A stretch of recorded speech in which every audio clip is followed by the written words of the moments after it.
নমস্কার বন্ধুরা, কথক কৌশিকের গল্পের আসরে আপনাদের স্বাগত। আশা করি আপনারা সবাই সুস্থ আছেন। বন্ধুরা, আজ আপনারা শুনবেন শিবনাথ ভট্টাচার্য রচিত সংস্কার।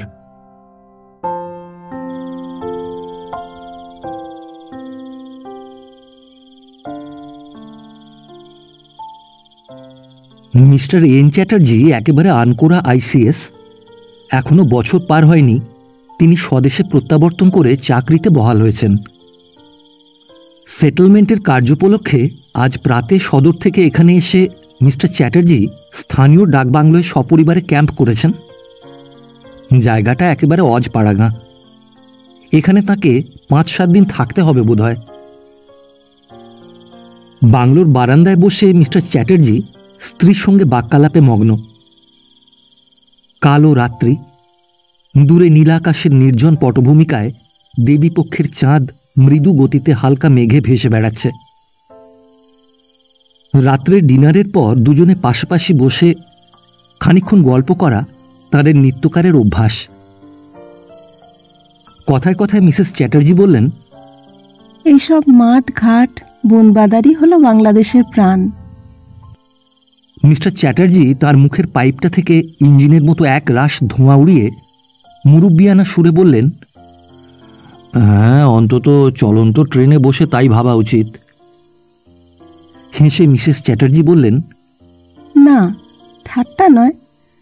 দেখো দেখি চারিদিকে কেমন একটা সহজ স্বচ্ছন্দতা, আকাশে কি চমৎকার জ্যোৎস্না। আমার কিন্তু ভারী ভালো লাগছে। এই বলে মিসেস চ্যাটার্জি এক সুকুমার ভঙ্গিতে গ্রীবা বেঁকিয়ে স্বামীর দিকে চাইলেন।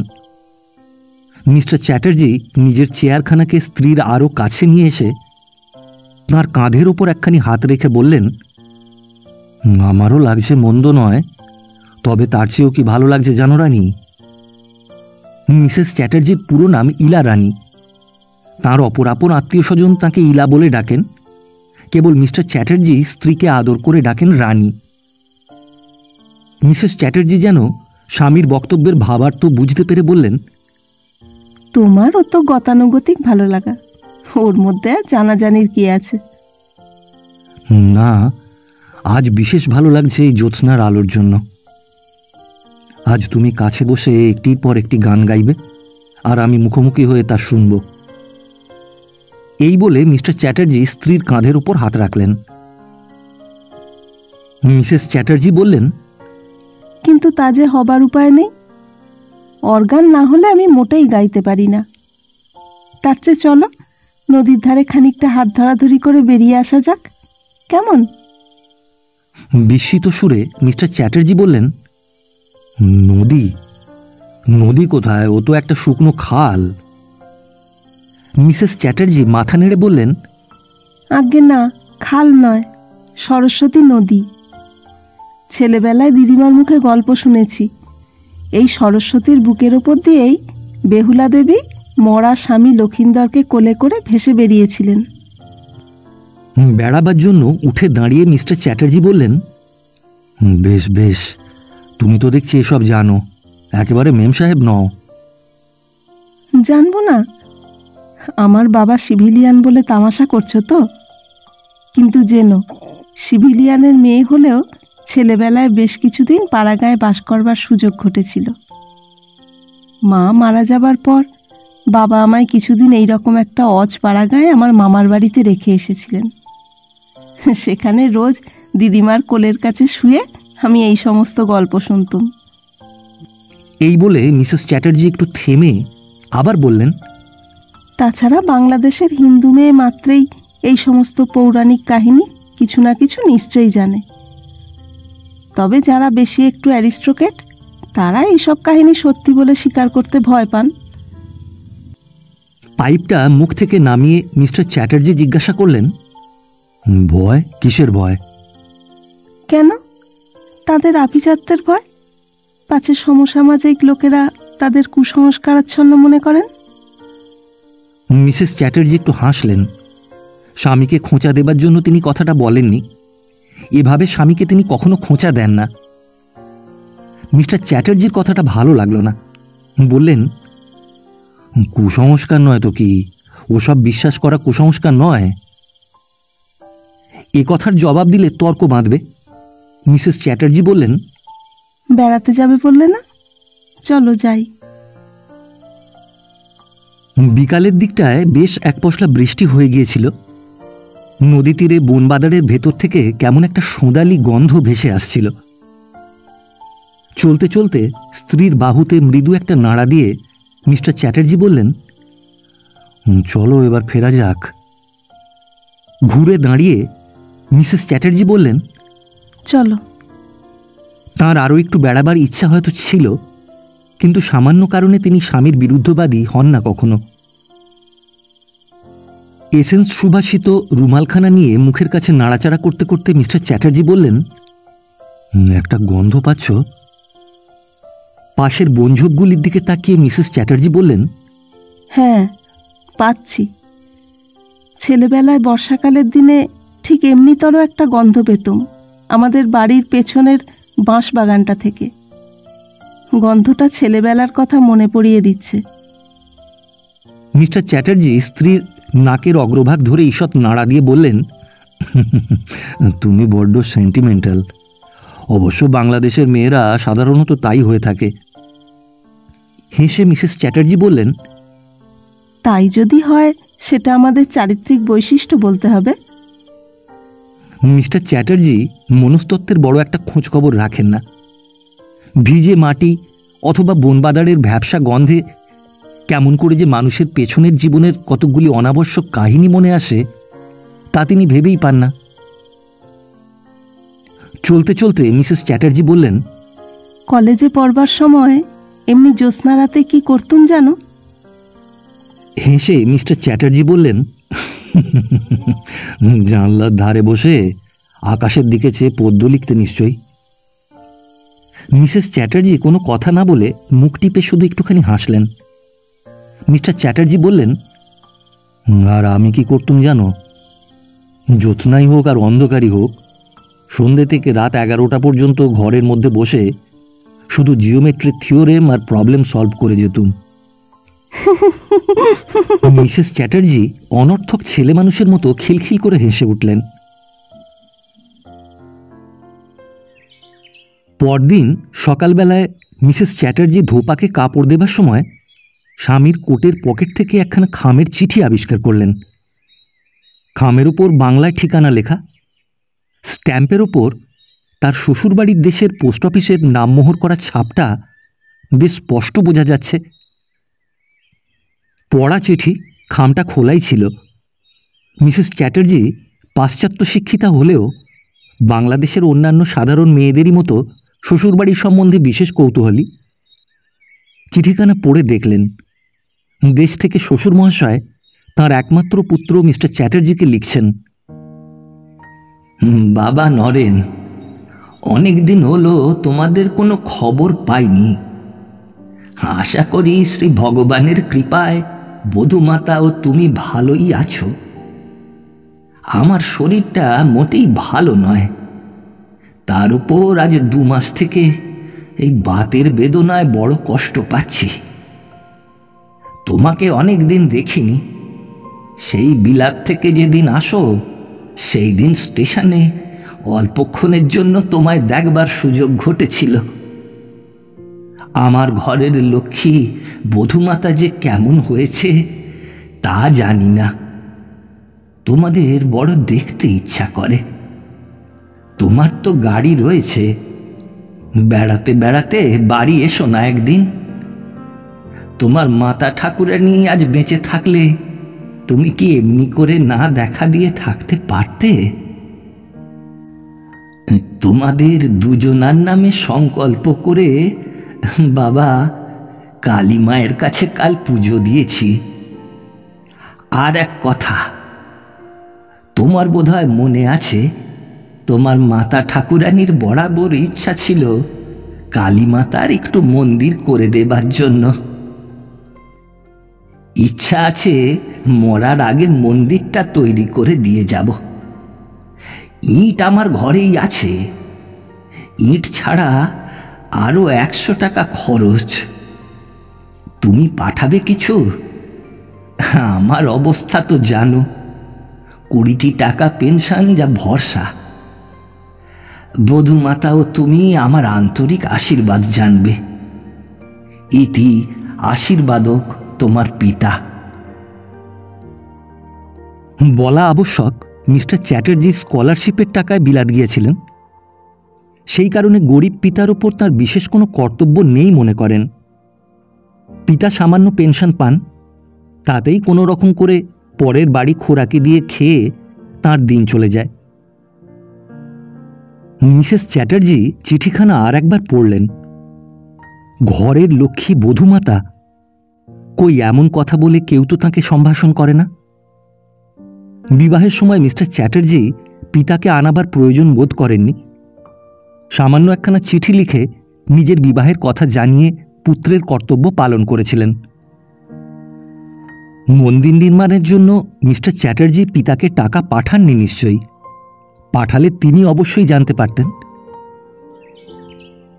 সেদিন দুপুরবেলায় খাওয়া দাওয়ার পর গল্প করতে করতে কথায় কথায় মিসেস চ্যাটার্জি স্বামীকে জিজ্ঞাসা করলেন, বাড়িতে টাকা পাঠানো হয়েছিল?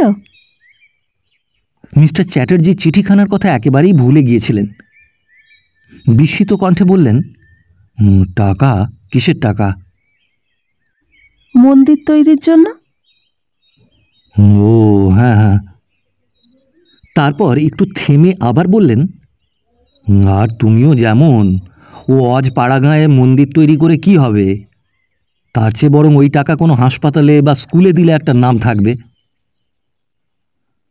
ওই প্রসঙ্গ স্থগিত রেখে মিসেস চ্যাটার্জি বললেন, বাড়ি তো এখান থেকে বেশি দূর নয়, চলো না একদিন বেরিয়ে আসা যাক। পাইপটা মুখ থেকে নামিয়ে মিস্টার চ্যাটার্জি বললেন, ও ভারী বিশ্রী রাস্তা, গাড়ি খারাপ হয়ে যাবে। মিসেস চ্যাটার্জি কোনো কথা বললেন না। সোফায় উপবিষ্ট হয়ে নত মুখে মাফলার বুনতে লাগলেন। দিন 5-7 পরে তাঁরা সদরে ফিরে এলেন। গায়ের কোটটা খুলতে খুলতে মিস্টার চ্যাটার্জি একটা আরামের নিঃশ্বাস ফেলে বললেন, আহ, হাঁপ ছেড়ে বাঁচা গেল। ঈষৎ হেসে মিসেস চ্যাটার্জি বললেন, তোমার সব উল্টো। অমন ফাঁকা মাঠের মাঝখানে তুমি উঠলে হাঁপিয়ে, আর এই শহরের এই ঘিঞ্জির মধ্যে এসে তুমি কিনা হাঁপ ছেড়ে বাঁচলে। তাচ্ছিল্যের স্বরে মিস্টার চ্যাটার্জি বললেন, আরে দূর, দিনরাত কেবল কতকগুলো অসভ্য বর্বর লোকের সঙ্গে কারবার করা। স্বামীর পরিত্যক্ত কোটটা হ্যাঙ্গারে টাঙিয়ে দিয়ে মিসেস চ্যাটার্জি বললেন, কিন্তু সে কারবারে আমরাই তো লাভ করি বেশি। এমন সময় বিয়ারা এসে জানালো ডাক্তার সাহেব এসেছেন। ডাক্তার সাহেব তাঁদের অকৃত্রিম বন্ধু। অভ্যর্থনা করবার জন্য তাঁরা দুজনেই ড্রয়িং রুম অভিমুখে অগ্রসর হলেন। পরদিন দুপুরবেলায় মিস্টার চ্যাটার্জি কাছারি চলে গেলে মিসেস চ্যাটার্জি শ্বশুরের নামে 100 টাকা মানি অর্ডার করে পাঠালেন। কুপনে লিখে দিলেন, শ্রীচরণেশু বাবা, আপনার চিঠি পেয়েছি। আপনার শারীরিক অবস্থা শুনে আমরা বিশেষ চিন্তিত। বেশি দিন আর আপনাকে ছেড়ে আমরা থাকতে পারবো না। আপনাকে এই দুঃখিনী মেয়ের কাছে থাকতেই হবে। সামনের পুজোর ছুটিতে আমরা আপনার শ্রীচরণ দর্শনে যাচ্ছি। মন্দির নির্মাণের জন্য 100 টাকা পাঠালাম। আরও দরকার হলে আপনার মেয়েকে আদেশ করলেই পাঠিয়ে দেবে। আমরা ভালো আছি। ইতি প্রণতা আপনার বধূমাতা। কুপনের ওইটুকু স্থানের মধ্যে এতগুলি কথা তাকে খুব হিসাব করে লিখতে হয়েছিল নিশ্চয়ই। 3 দিন পরে উক্ত মানি অর্ডারের রসিদ ফিরে এলো। তার ঠিক সঙ্গে সঙ্গে একখানা চিঠিতে মনের আবেগে বৃদ্ধ শ্বশুর পুত্রবধূকে আনাড়ির মতো অনেক কথাই লিখে ফেলেছেন। মা, তোমার চিঠি পেয়ে চোখের জল চেপে রাখতে পারিনি, ইত্যাদি আরও অনেক কথা। পুত্রের কাছ থেকে টাকা প্রাপ্তির আশা হয়তো তিনি করেছিলেন, কিন্তু তার বিদুষী পুত্রবধূ যে এতটা হীনতা স্বীকার করে একেবারে তাঁর শ্রীচরণ দর্শন প্রার্থী হবে, এ তিনি কোনোদিন স্বপ্নেও ভাবতে পারেননি। এবং তার এই অতি আধুনিকা পুত্রবধূটির সম্বন্ধে বরাবরই তিনি অন্যরূপ কল্পনা করে আসছেন। কুপনখানা নিয়ে বৃদ্ধ ভদ্রলোক বাড়ি বাড়ি গিয়ে যেচে সকলকে দেখিয়ে এলেন। ছেলে ছোকরাদের ডেকে বললেন, "হ্যাঁ, আমার বৌমা শাশুড়ির নামে কালী মায়ের মন্দির করে দেবেন, তোমরা সব জোগাড় যন্ত্র করো।" মিস্টার চ্যাটার্জির স্পেয়ার রুমটা প্রায় সবসময় খালি পড়ে থাকত। কালে ভদ্রে তাঁদের কোনো বন্ধুবান্ধব এলে সেটা ব্যবহৃত হতো। সেদিন দুপুরবেলায় লাঞ্চ খেতে এসে তিনি দেখলেন ঘরটায় আগাগোড়া সংস্কার হচ্ছে। উপদেষ্টার মতো মিসেস স্বয়ং ঘরের মেঝে দাঁড়িয়ে। মিস্টার চ্যাটার্জি ঘরের মধ্যে প্রবেশ করে কোনো দিকে না চেয়ে স্ত্রীকে জিজ্ঞাসা করলেন, কেউ আসছেন নাকি? হ্যাঁ, বাবা আসছেন। রিটায়ার করবার পর মিসেস চ্যাটার্জির পিতা দার্জিলিংয়ে বাড়ি কিনে তাঁর দ্বিতীয় পক্ষের স্ত্রী পুত্রাদি নিয়ে সেইখানেই ভদ্রাসন গেড়েছিলেন। বাড়িঘর ছেড়ে তিনি কোথাও যান না বড় একটা। মিস্টার চ্যাটার্জি পুনরায় জিজ্ঞাসা করলেন, তোমার বাবা আসবেন? অবাক হচ্ছ বুঝি? না না, তা বলছি না, তবে তিনি আসেন না কিনা কখনো তাই বলছি। হঠাৎ তাঁর চোখ পড়ল দেয়ালের গায়ে। মিস্টার চ্যাটার্জি সবিস্ময়ে দেখলেন বিলাতি ছবিগুলির পরিবর্তে দেয়ালের গায়ে কতকগুলি দেবদেবী, পরমহংস ও বিবেকানন্দের ছবি টাঙানো হয়েছে। ফস করে তার মুখ দিয়ে বের হয়ে পড়ল, সর্বনাশ, এসব কি? শান্ত সংযত কণ্ঠে মিসেস চ্যাটার্জি বললেন, বাবা দেবদেবীর ছবি খুব ভালোবাসেন কিনা তাই। সে কি, তিনি না তোমার মায়ের মৃত্যুর পর মেম বিয়ে করবার জন্য খেপে উঠেছিলেন? ওসব কতগুলো দুষ্টু লোকের মিথ্যা রটনা। খোলা জানলা দিয়ে মিস্টার চ্যাটার্জি বাইরের দিকে তাকিয়ে কি ভাবতে লাগলেন। মিসেস চ্যাটার্জি তার আরও কাছে সরে এসে একখানা হাত ধরে বললেন, তোমার কোনো অসুবিধা হবে না তো?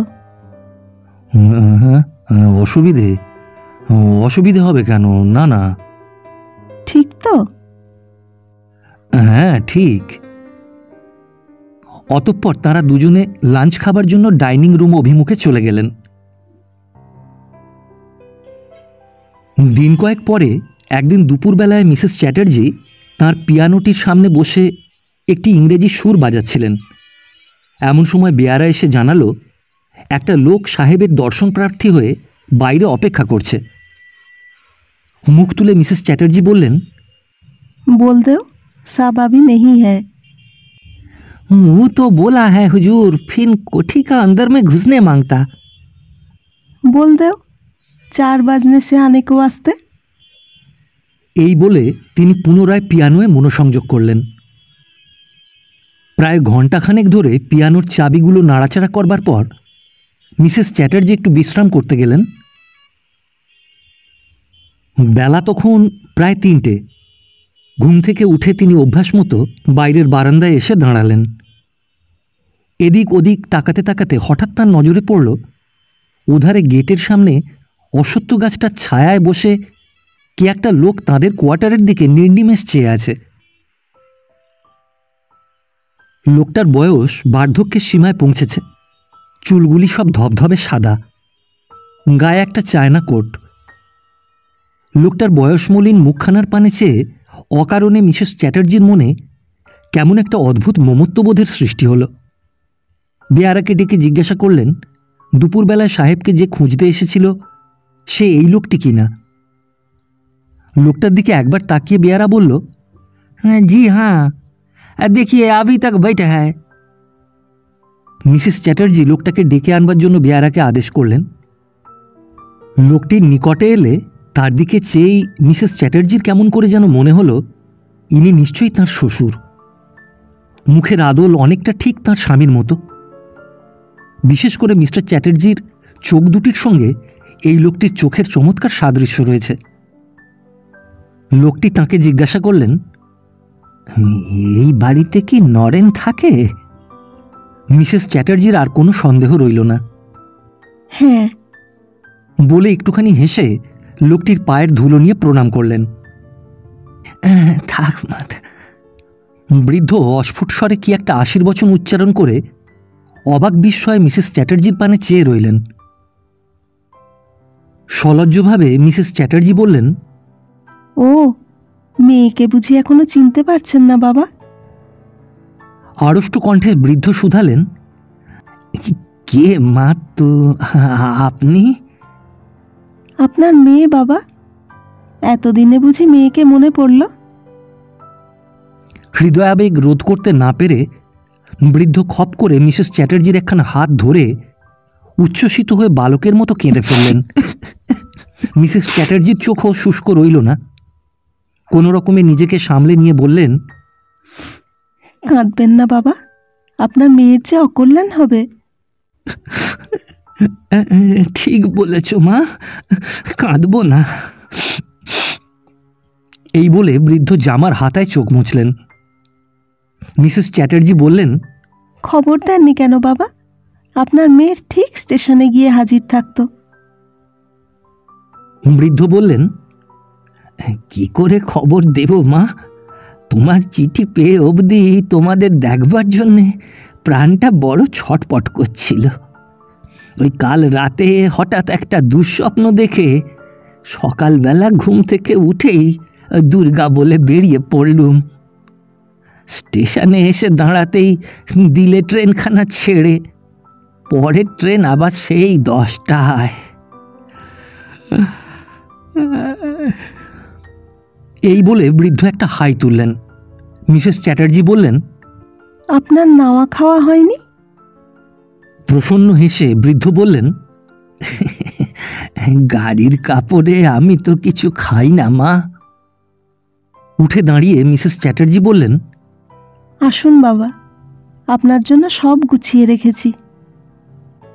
মিসেস চ্যাটার্জির ইচ্ছা ছিল পূজার ছুটিতে তাঁরা দুজনে দেশে গিয়ে শ্বশুরকে নিয়ে আসবেন, কিন্তু তাদের আনতে যাবার আগেই যে বৃদ্ধ শতপ্রবৃত্ত হয়ে এখানে এসে হাজির হবেন এ কথা তিনি স্বপ্নেও ভাবেননি।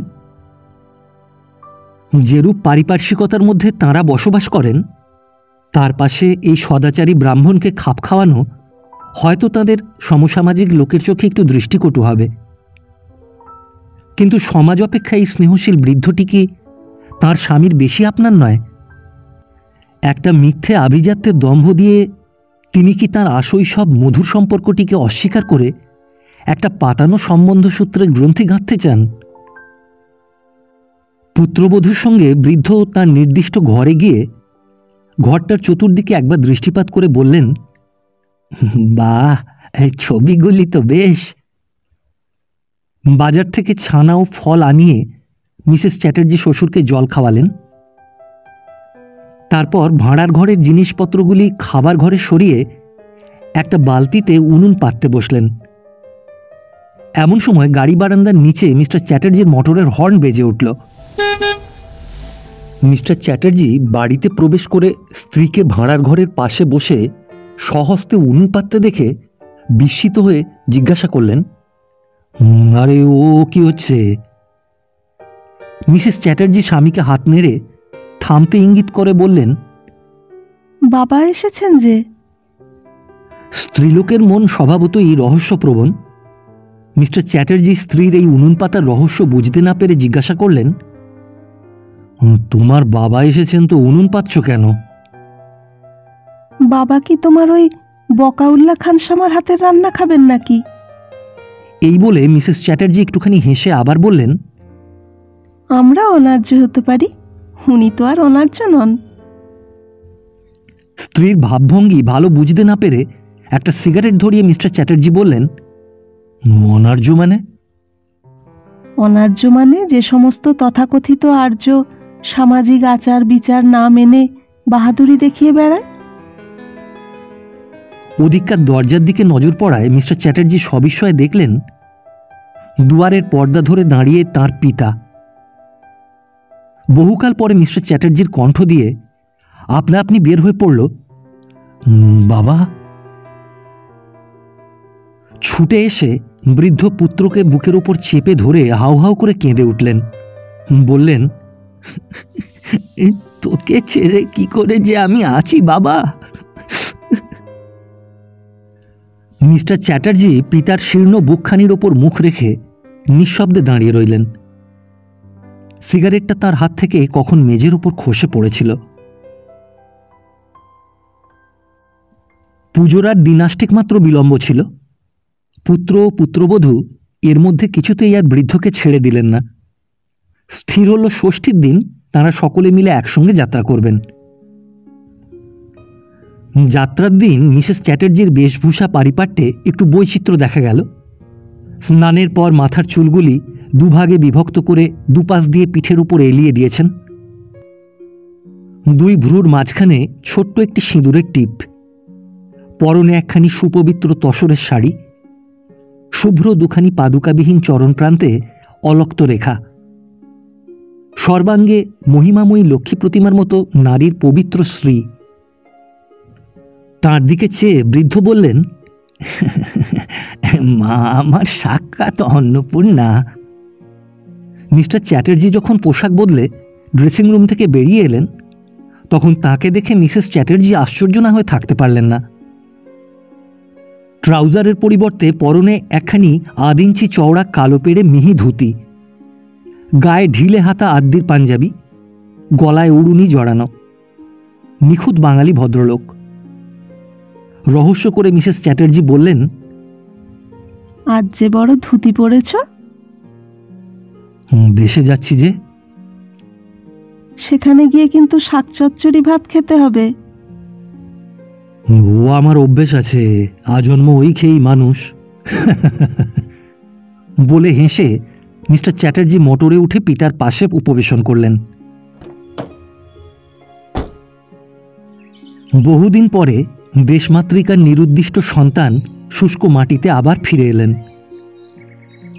মোটর থেকে নেমেই মিসেস চ্যাটার্জি বললেন, গাড়িটার কিছু খারাপ হয়নি তো?